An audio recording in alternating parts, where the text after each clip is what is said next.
Olá pessoal, tudo bem com vocês? Espero que todos estejam bem. Aos que não se lembram, eu me chamo Alex Marquite Alves, sou doutorando do programa de pós-graduação em Engenharia Hidráulica e Sanitária da USP São Carlos e também um dos estagiários da disciplina de Operações Unitárias e Processos na Engenharia Ambiental. Conforme a professora disse a vocês, na aula de hoje irei mostrar o passo a passo para a confecção do diagrama de coagulação para o processo de sedimentação da água bruta de um manancial de superfície. Iremos trabalhar, então, com um gradiente médio de velocidade para a etapa rápida de 800 segundos a menos 1 e um tempo médio para a etapa rápida de 20 segundos. Lembrando que a etapa rápida refere-se ao processo de coagulação. Já a mistura lenta, referente ao processo de floculação, nós iremos trabalhar com um gradiente médio lento de 40 segundos a menos 1 e um tempo médio para etapa lenta de 30 minutos. Vale lembrar que esses valores estão de acordo com os valores apresentados pela professora, né, onde ela mostrou que o gradiente médio de velocidade para a mistura rápida, ou seja, para o processo de coagulação, ele é usualmente dado entre 700 e 3.000 segundos a menos 1, com um tempo de mistura menor que 60 segundos, sendo usual utilizar um tempo de mistura de 5 a 20 segundos. Já para o processo de floculação, o gradiente médio de velocidade ele é dado usualmente de 20 a 100 segundos a menos 1 e um tempo de mistura na ordem de minutos, o qual requer ensaios laboratoriais para isso. Voltando ao nosso Excel, nós observamos através de ensaios de sedimentação que para a água bruta do manancial de superfície, a velocidade de sedimentação apresentada foi de 2 centímetros por minuto a uma temperatura de ensaio de 25 graus Celsius. Para o processo, então, de sedimentação da água bruta, nós utilizamos o agente coagulante sulfato de alumínio, a uma concentração inicial de 5 gramas por litro, e para o ajuste do pH da água, nós utilizamos cal hidratada, a uma concentração inicial de 2,5 gramas por litro. Os parâmetros de monitoramento da qualidade da água foram a turbidez e a cor, apresentando, então, a água uma turbidez inicial de 94,88 NTU e uma cor inicial de 102,03 unidades de cor. Dessa forma, nós podemos construir, em função do nosso ensaio, a avaliação de diferentes dosagens empregadas do agente coagulante em diferentes valores de pH, né, avaliando a turbidez residual e também a cor residual apresentada pela água. Então, o nosso ensaio consistiu em avaliar diferentes dosagens do agente coagulante em diferentes valores de pH, né? Nós trabalhamos, então, com a concentração do agente coagulante de 5 miligramas por litro, 7,5, 10, 12,5, 20, 30, 40, 50 e 60 miligramas por litro, em diferentes valores de pH. Nós podemos observar que todos os ensaios, eles apresentam um pH alvo em comum, sendo este de 6, 6,7, 7, 7,3, 7,6 e 8,2, visto que era sabido que maiores remoções de turbidez e cor seriam apresentadas por essa faixa de pH. Porém, nada nos impediu de realizar outros ensaios adicionais em diferentes valores de pH. Feito isso, nós podemos observar que os valores apresentados de remoção, tanto para a turbidez como para a cor, eles foram aquém do esperado, do qual foi apresentado pelos valores centrais por nós especificados, né?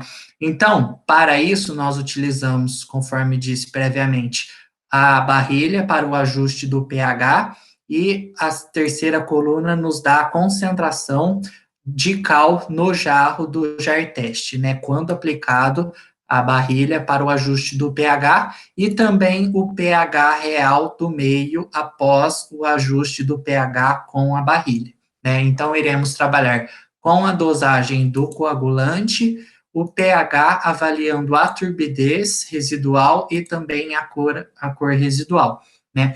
Então, como nós podemos construir o diagrama de coagulação para o processo de sedimentação da água bruta de um manancial de superfície? Eu gosto de trabalhar com unidades relativas, uma vez que é mais fácil a visualização da eficiência de remoção, né?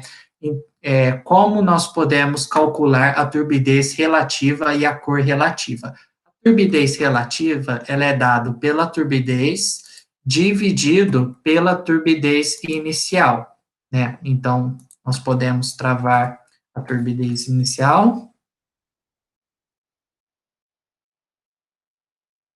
e calcular a turbidez relativa para todas as concentrações do agente coagulante em diferentes valores de pH. O mesmo pode ser feito para a cor relativa, dado pela cor dividido pela cor inicial.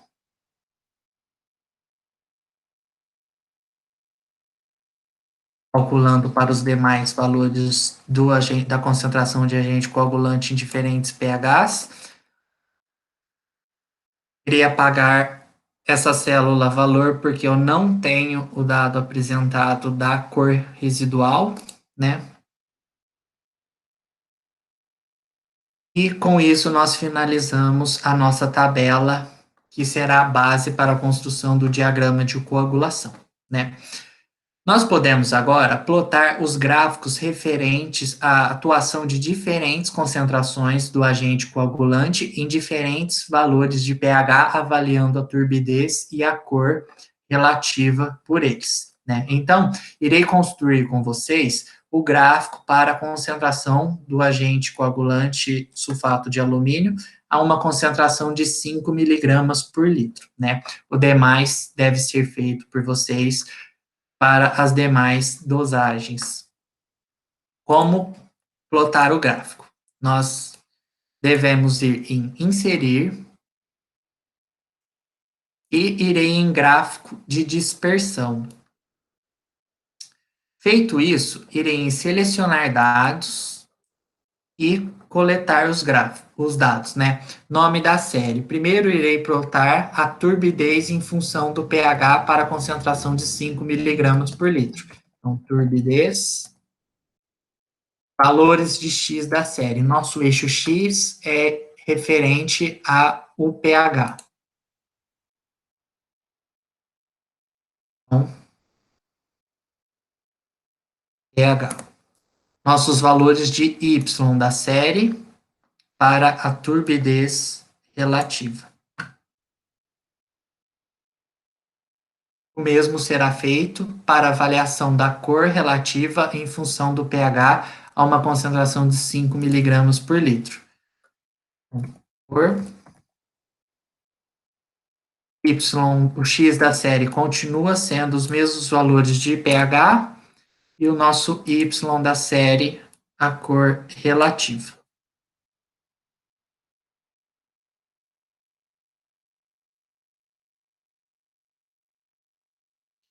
Bom, pessoal, feito isso, nós estamos com o nosso gráfico com os dados plotados. Porém, esse gráfico ele ainda não apresenta uma forma muito boa para visualização e extração das informações que serão necessárias para a próxima etapa. Então, iremos formatar o nosso gráfico para uma melhor visualização. O primeiro passo será o ajuste do eixo X, né? O nosso eixo referente ao pH. E eu quero que o eixo X mostre a mim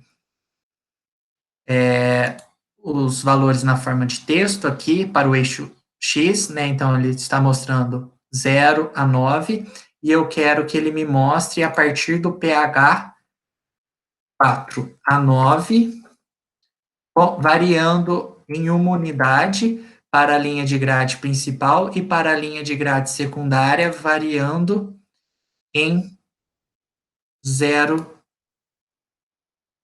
uma unidade, 0 a 9, variando em 0,2. O mesmo será feito para o eixo Y, né? Então,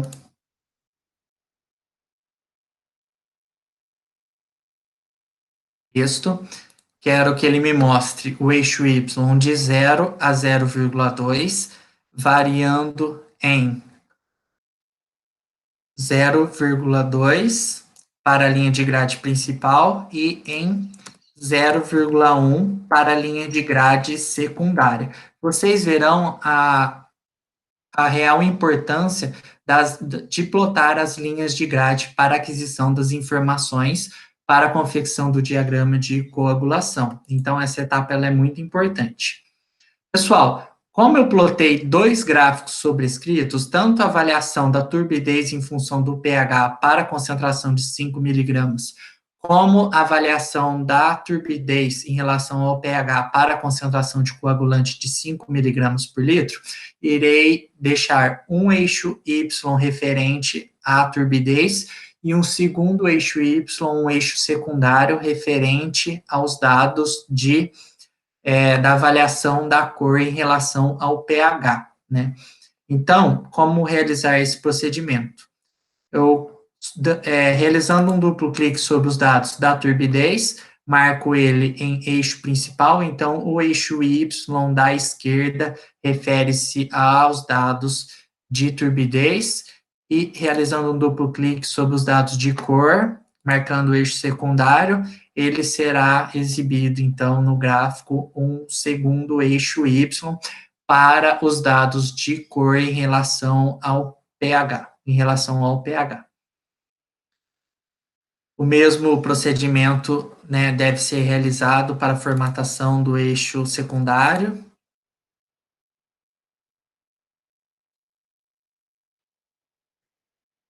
E nós podemos, então, marcar os títulos dos eixos, o título do gráfico e também exibir as linhas de grade. Irei habilitar para esse processo todas as linhas de grade, as horizontais principais, secundárias, as verticais principais, secundárias, as horizontais principal, secundário, vertical, horizontal, secundário, secundário e vertical, secundário, secundário. Nós podemos traçar a linha sólida, a linha de tendência para os nossos dados, tanto para a avaliação da cor em relação ao pH, como a avaliação da turbidez em relação ao pH, e também podemos diferenciar a turbidez da cor, né, trocando a cor das linhas. Então, a cor referente à turbidez irei deixar como azul, e a cor referente à cor em relação ao pH, irei deixar a coloração laranja. Nosso título Y da esquerda, ele refere-se, então, à turbidez relativa, que é a turbidez dividido pela turbidez inicial. O nosso título do eixo Y da direita é referente a cor relativa, dado pela cor, dividido pela cor inicial. O título do eixo X refere-se ao pH, e esses dados foram plotados para a dosagem de 5 miligramas por litro de coagulante. Pessoal, então, nós iremos agora formatar as linhas de grade, né? Irei definir uma coloração melhor das linhas de grade plotadas, visto que é de extrema importância esse procedimento para a aquisição das informações que serão necessárias para a construção do diagrama de coagulação, né? Irei dar um zoom aqui, um duplo clique sobre as linhas de grade e irei trocar a cor delas para um cinza escuro para uma melhor visualização.